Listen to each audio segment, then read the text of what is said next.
staff at home. Introduce yourself for the record. Chrissy LeBlanc, classification. Good morning. Morning. Good morning. We have a classification, Jerry Lowe. We're ready for him. Jerry, come on in for me. Have a seat right here, please. Go up to the table. Good morning. Good morning, Mr. Lowe. How are you this morning? Bless, ma'am. Good. Would you introduce yourself? Tell us your name and your DOC number. Jerry Lowe, 494518. Okay, Mr. Lowe, do you have a parole revocation questionnaire there with you? Ma'am. Oh, yes, ma'am. That's your signature at the bottom of that page. Yes, ma'am, it is. You are ready to proceed for a revocation decision this morning without an attorney. Yes, ma'am. Yeah. Okay. I'm going to read the allegations against you, Mr. Lowe. Ask you to plead or not guilty, and then we'll move on to the interview. Your case has been assigned to Ms. Weiss, just to take the lead on the interview. Yes, So ma'am. you're accused of violating the conditions of your parole. Condition number 3, you moved from your address of record and failed to update your officer. How do you plead to violate condition number 3? Guilty on that, ma'am. You said not guilty? Guilty on that, ma'am. Okay, guilty, I'm sorry. Okay, condition number 4, you are alleged to have been involved in criminal activity as evidenced by your arrest on June 4th, 2021 by the Arlington Police Department for unlawful possession of a firearm by a convicted felon, possession of marijuana, possession of CS4, possession of CS, a controlled substance, another possession of controlled substance, unlawful carrying of a weapon, and prohibited substance item in a correctional facility. The charge was amended to disorderly conduct, and you were ordered to pay a fine of $176 on August 2nd, 2022. How do you plead to violating condition number 4? Not guilty. Right. And we have lastly, condition number 5. You are alleged to have been involved in criminal activity as evidenced by your arrest on 6/4/2021 by Arlington Police for unlawful possession of a firearm by a convicted felon, possession of marijuana, and then 1, 2, 3 counts of possession of a controlled substance, unlawful carrying of a weapon, and prohibited substance or item in a correctional facility. How do you plead to violating condition number 5? Not guilty. Right? Your case has been assigned to Mrs. Weiss. Would you answer her questions? Good morning. Good morning, Ms. Weiss. How's it going? I'm blessed, ma'am. Good to hear. Now, I see where your case was transferred to Texas in September of 2020. Is that correct? Yes, ma'am. Okay, so what happened? Why you stopped reporting over there? I moved to Texas, ma'am, with my Right. wife. I didn't know anyone in Texas. Me and my wife had an altercation, not bad, but we got a divorce. And I was put on the street, so I was homeless for some months. I obtained rehab. When is this? When did they put up?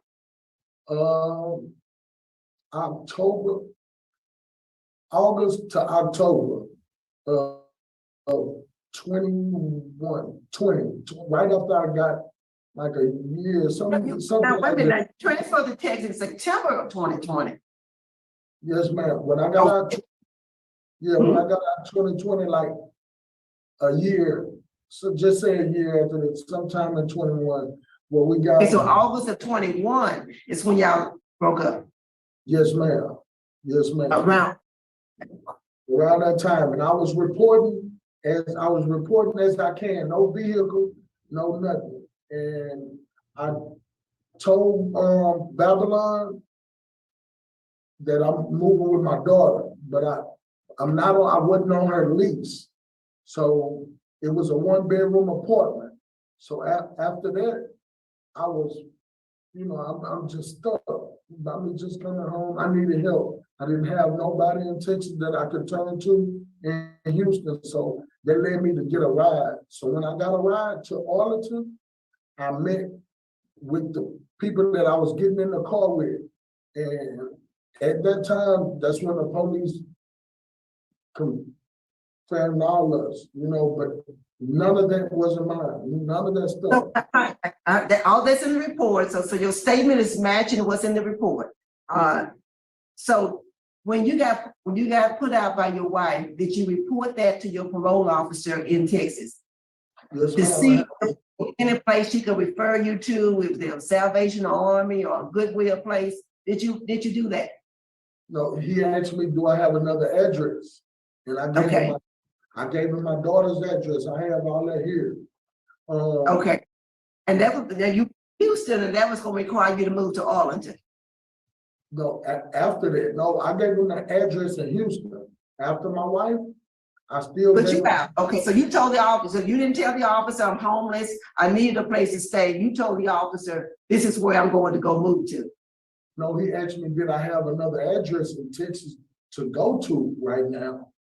And I told him, yeah, until I get myself together. And he went by and checked it. That's when I was telling her that I have to get myself together because I couldn't stay there. And I told him that, and he straight revoked me.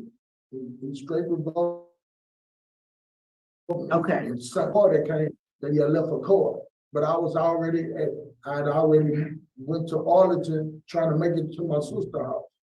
Because I wasn't on the lease. So my next question to, when you told the officer, I got put out by my wife, I'm gonna move here, and then when that didn't work out, did you tell the officer, I can't live at the second place? Did you tell the officer that I don't have a place to live?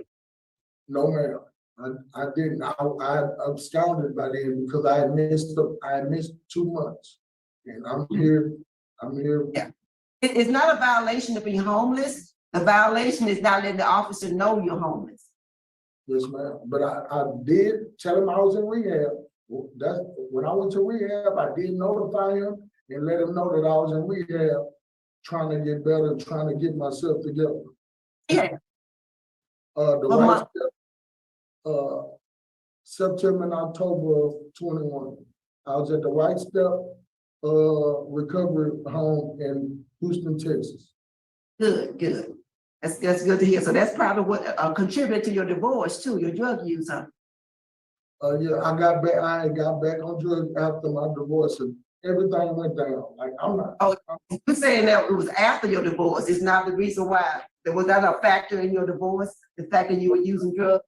No, ma'am, it was after, because I did good the whole year after 20 to 21. It was just financial problems. That was my biggest thing with me and my wife, and that brought us down. And after that, I got back on drugs and I failed completely down. Like I'm here admitting my wrongs, to make it right. Now, I got kids. I'm trying to better myself in society. I've been at the Beavers 10 months without a write-up, back there just sitting, waiting, trying to see what's better for me. I just need y'all help to give me another chance in society to be a better person, be a better man, try to do what I need to do to, get myself together. Okay, sir. All right. That's all I had, Chairman. Thank you. Thank y'all. God bless y'all.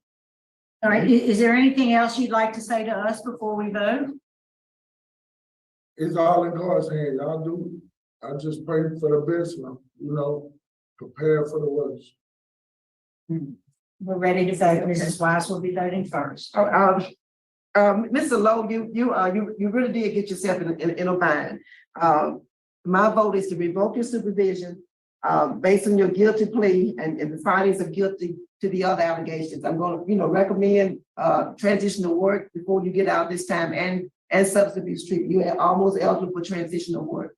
Best wishes to yourself, but learn from this mistake. Don't repeat it, but learn from it. That is my vote. Mr.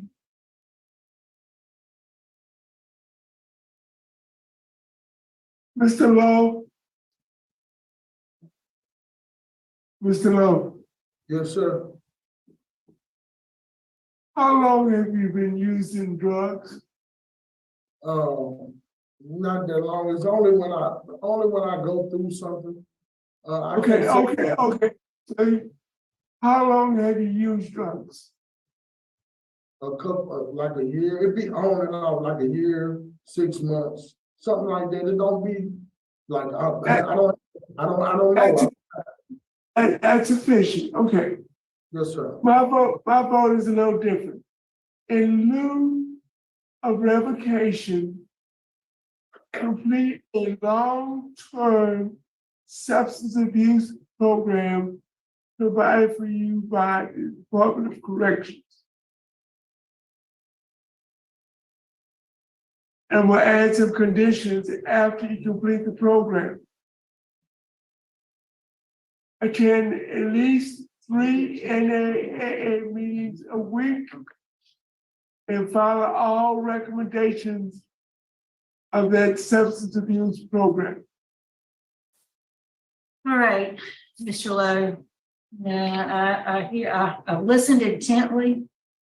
I think you need some help. I do think you need some help, but I also believe you need some other skills training and help with job placement. My vote today also is to revoke. And make a recommendation for a transitional work program and substance abuse program prior to release. So you've received one vote that was favorable by Mr. Roche, but you've received 2 votes to revoke. So today, Mr. Lowe, your parole is being revoked. Good work, sir. And Ms. Christie, that concludes our business, I believe, at Hunt. Thanks for accommodating us this morning. We're going to conclude. It's 10:48 a.m. Thank you.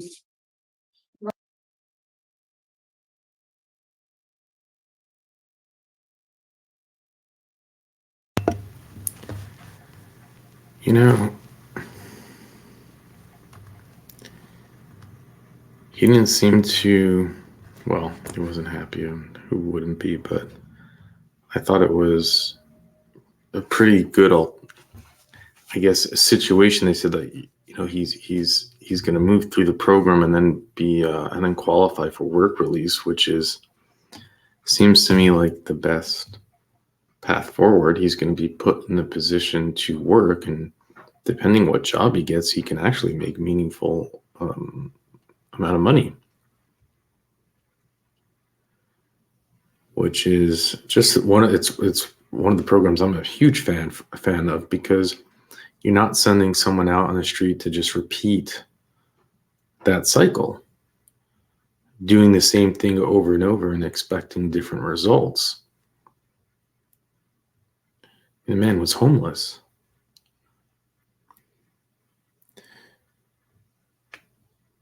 So here you are, you're putting in something, you're giving him some programs to hopefully get a grasp on his different issues, and then again go on the work release. And depending on the job he gets, I know that not everyone gets it. Some people can make over $100,000 a year locked up on work release if it's offshore. I know most don't, but a lot can take advantage of it. Sadly, we have seen people in this situation who have been given these type of opportunities, and if they don't want it, if they're not happy for it, we have seen them come back, absconding, not going through with work, and there's nothing you can do when that happens. You know, there are some people that we see get this type of order from the parole board, and they're ecstatic. They see the opportunity and they're so happy for it. And then we've seen in this case where they're just not, where they view it as a major disappointment. It was interesting what he said. You know, we had an altercation with my wife. It wasn't bad, but we got divorced.